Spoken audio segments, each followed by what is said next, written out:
La guerra de nunca acabar. Nuevo round entre Víctor Hugo Morales y Héctor Mañeto. Esta vez Jorge Lanata declaró en la causa del CEO del Grupo Clarín contra el periodista uruguayo. El juicio que Héctor Mañeto lleva adelante contra mí. Ya pasaron 3 años. La demanda por injurias que yo habría proferido contra Héctor Mañeto. Ahora Mañeto llama a quienes lo defiendan, porque también yo hice una contrademanda al respecto. Ahí está lo que fue la declaración de Lanata, a favor, por supuesto, de Mañeto y contra mi persona. Me parece un acto de nobleza personal de Lanata defender a Héctor Mañeto, a su patrón. Él dice que el grupo frente a las agresiones del entonces gobierno fue bastante prudente. Si yo hubiera manejado, lo hubiera hecho mucho peor. Yo no hubiera permitido que durante años me llamaran secuestrador de niños. Luego demostraría que era un error y nadie me pidiera disculpas. Yo quiero ahora mostrarles a ustedes y también a Lanata para que lo recuerde, porque es muy interesante esto, lo que en el diario Crítica, cuando tuvo que cerrarlo, dijo Lanata. Clarín, el diario que convivió e hizo grandes negocios con los militares, papel prensa junto a La Nación, gerenciado por la señora que se sospecha apropiadora de hijos de desaparecidos. También dijo, el diario que montó ilegalmente Radio Mitre, que obtuvo Canal 13 del menemismo y logró la fusión monopólica del cable con Kirchner, nos acusa de falta de independencia. Clarín no soporta que no le tengan miedo. Yo creo que no hay mucha distancia entre lo que yo he dicho de Mañeto. Por supuesto, he hablado con más énfasis de las manos ensangrentadas, que ahora se sabe mucho mejor de qué manera robaron papel prensa. O sea que el abogado, el doctor Eduardo Barcesat, va a presentar aquello que decía Lanata como parte de mis propias razones para decir lo que he dicho de Mañeto y de Clarín. Carlos, vos estuviste con los dos. Estuve con los dos y Lanata fue mucho más prudente. Víctor Hugo, que lo entrevistamos hoy a la tarde, indudablemente se molestó cuando le dije que existe la percepción que él está obsesionado, con Mañeto está obsesionado con Iglesia. No, para nada. Y ofreció distintos puntos por los que no está obsesionado, que es la sensación que me da a mí. Hablamos también justamente de este proceso contra él, hablamos de la situación de la función del periodista aquí en la Argentina, y él tiene una visión muy clara. Él te da sus puntos de vista, que yo hay muchos que no comparto. Respeto la actitud de él, habló de una manera muy abierta con nosotros, fue muy crítico del gobierno de Macri, defendió la situación que se está viviendo ahora en estos procesos contra Cristina, dice que la prensa está inflando distintos casos que en sí no tendrían que inflarlos de la manera que lo están inflando. Entonces él es muy directo, no tuvo ningún tipo de dar su punto de vista, lo mismo que lo dio Lanata cuando habló con nosotros el martes pasado. Y bueno, seguramente se sentía un poco mal después de ese mal momento que pasó. Vos decías que en un momento él va al baño y alguien lo sigue y lo increpa. Horrible en esas cosas que pasan. Sí. Hace poco le pasó a Alberto Fernández, ¿se acuerdan? Sí, en el patio Bullrich. Cerquita de ahí, mirá. Pero, ¿sabés lo que creo? Que están buenas las dos discusiones. Son dos discusiones distintas. La cuestión empresarial, Clarín, Mañeto, papel prensa, y la cuestión nuestra, que es la cuestión periodística. Es cierto que Clarín ejerce, y no lo vamos a negar, hace muchísimos años una posición dominante en el mercado. Primero, con papel prensa le sacó mucha ventaja competitiva a los demás. En los 90 compró todos los cables del interior con el fútbol. Y después cada presidente le fue cediendo algo. Alfonsín le entregó Mitre, Menem Canal 13, Duhalde le entregó la Ley de Bienes Culturales, Kirchner la fusión Cablevisión Multicanal, Macri ahora le derogó la Ley de Medios. Es una relación muy fuerte del Grupo Clarín con los diferentes gobiernos. Ahora, vamos a la cuestión política también. El kirchnerismo aprovechó esto, muy inteligente, y puso al Grupo Clarín en una función de partido político. Total. De partido político, reemplazando a la verdadera oposición. Entonces, la inseguridad era culpa de TN, el dólar blue era culpa de TN. Una estrategia, sí, ¿no? Julio. Bueno, soy un poco testigo de esto. Estoy los 4 años con Fer. En el 2006 declaro en contra de Clarín y Clarín me saca una solicitada en contra mía. La pelea empieza cuando deja de estar Néstor y pasa a subir Cristina. Y comienza la pelea básica y esencialmente porque Néstor no quiere que nadie hable en contra de él. Sí. Yo me voy, se va Alberto Fernández. Todos aquellos que teníamos una concepción democrática de la política. La 125 cambia todo.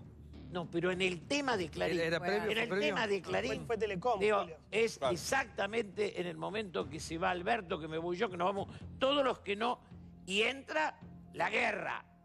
Y la guerra es porque Clarín tiene 1000 defectos, pero es contra su derecho a opinar libremente. Claro. La guerra Sí, debe es ser. contra la libertad de expresión. Después Clarín, son todo. Pero la libertad de expresión es lo que Néstor Kirchner y Cristina no soportan. Gaby. Te quiero decir una Yo cosa, quiero llamar la contar atención algo sobre Víctor Hugo, que así como rescató algunas cosas de la nata anteriores, quiero una cosa que me parece mucho más grave. Cuando él habla de las manos ensangrentadas de Clarín, acá tengo dos cosas que él dijo durante el Mundial del 78 sobre los militares argentinos. En una dicen que hay bombas políticas y muertes políticas también, que son la respuesta a un Mundial que dicen es auspiciado por razones políticas. Pero el gobierno argentino no mató a nadie para organizar el campeonato. Nadie puso bombas oscuras en manos oscuras, en oscuros rincones para contribuir a la organización del torneo. Esto lo dice Víctor Hugo en Mundo Color. Y por otro lado, en el año 78, el 11 del 5 del 78, y dice, nuestros vecinos no hicieron nada menos que un mundial.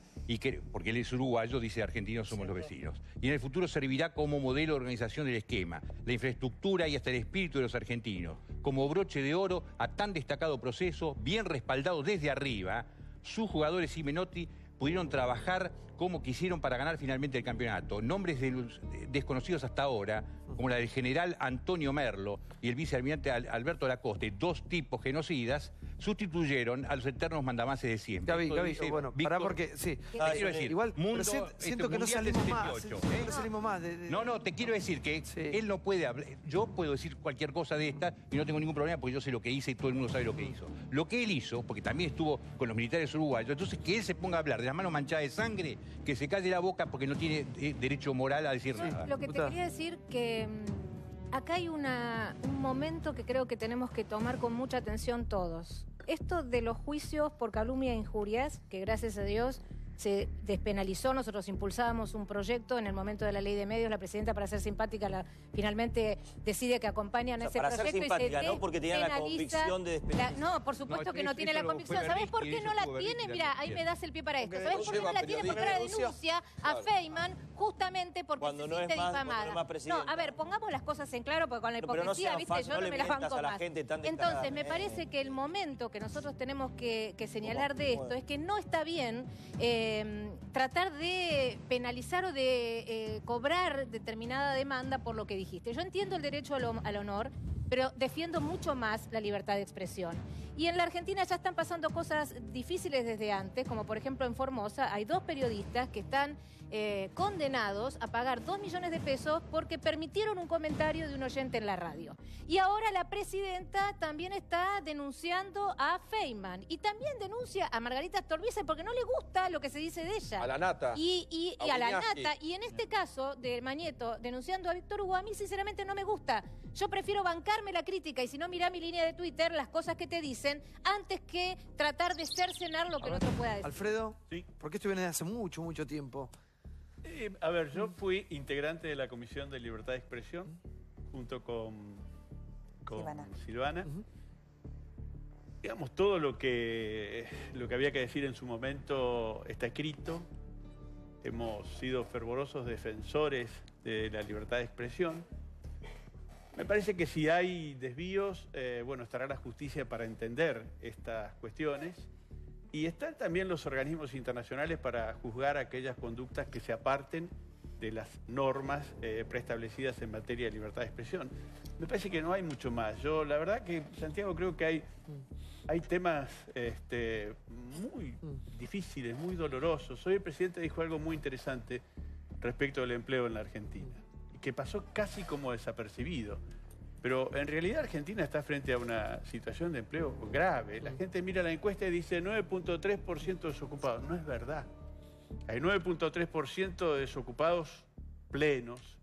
Hay 15% de ocupados demandantes, que es aquel arquitecto que a veces lo encontramos manejando un taxi y está por debajo de sus capacidades y de lo que estudió para hacer, pero no tuvo más remedio que ir a manejar el taxi.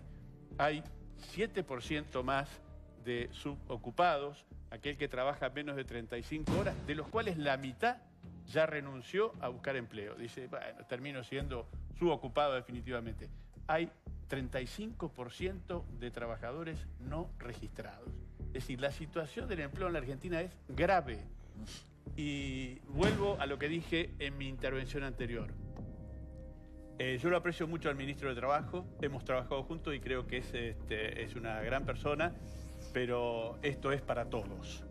Yo creo que todos debemos sentarnos alrededor de una mesa para ver de qué manera podemos salir de una situación tan crítica como la que le acabo de describir. Yo en las últimas noches he hablado de la deuda que tiene el Estado y tantas generaciones que han gobernado. Por eso hace hincapié hoy en María Emilia, porque las nuevas generaciones son las que van a tratar seguramente de mejorar esto, las nuevas generaciones de políticos.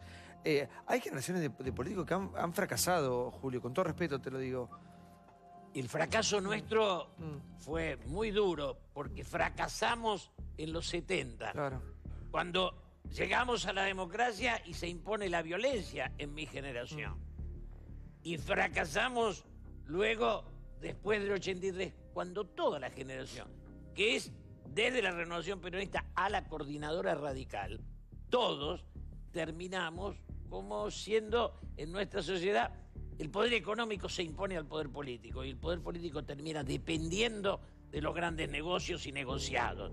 Y en ese sentido nos degradamos a un nivel donde el poder nuestro como expresión de la sociedad, como la coherencia, el talento, la dignidad, todo eso la política lo pierde. Y tanto es así que tanto Macri como Scioli son dos aficionados. No vienen del partido, no vienen de la política. Dos celebridades eran. Claro, pero son de fuera de la política. Outsider. O sea, la política dio centenares de muertos y no dio candidatos. Ahora, ¿y quién es el...? Yo les quiero contar algo que me dijo Julio Bárbaro cuando... Yo te lo he contado públicamente. Un día viene acá y me dice, el próximo presidente de la Nación va a ser Macri. Hoy era como si... Era imposible, era 10-1 las probabilidades. No te crees que estás loco, qué sé yo. 14 y bueno, puntos antes. Y el tiempo le dio la razón. ¿Quién puede cambiar esto, Julio? ¿Quién va a cambiar la cabeza? Yo creo que hablar de Cristina como candidata es hablar del pasado. Vamos a ver si el kirchnerismo tiene su figura, si el peronismo saca su figura, si saca su candidato. ¿Qué pasa con el Frente Renovador, con Sergio Massa? ¿Quiénes son? El próximo informe es ese. El abrazo de Perón con Balbín, a Frondizi, aquel momento... Lo que hablaba de la concertación. Eso fue la unidad nacional. Claro. Esa idea, retrocedimos porque fuimos a la violencia. Tenemos que volver a esa idea, donde nadie es el salvador de la patria, pero entre todos encontramos un nuevo destino. Entre todos, dijiste. Santiago. Sí, por favor. Una cosa que me parece interesante, creo que la fascinación que provoca hoy Cristina, y por eso seguimos hablando de ella, es porque ha ocultado tanto de su vida y ahora estamos descubriendo tanto de su vida, que me parece que eso es lo que necesitamos. Más información. Tenemos una ley que tiene que aprobarla el Senado y vamos a tener acceso a la información pública. Eso va a cambiar el sistema y el paradigma de la opacidad en la cual Argentina estuvo inmersa, y eso es volver a un país más normal. Vamos al próximo informe, como te prometí, que tiene que ver con qué pasa con la oposición, qué pasa con el peronismo, cómo se rearma, quiénes son sus figuras. Ahí está, mirá.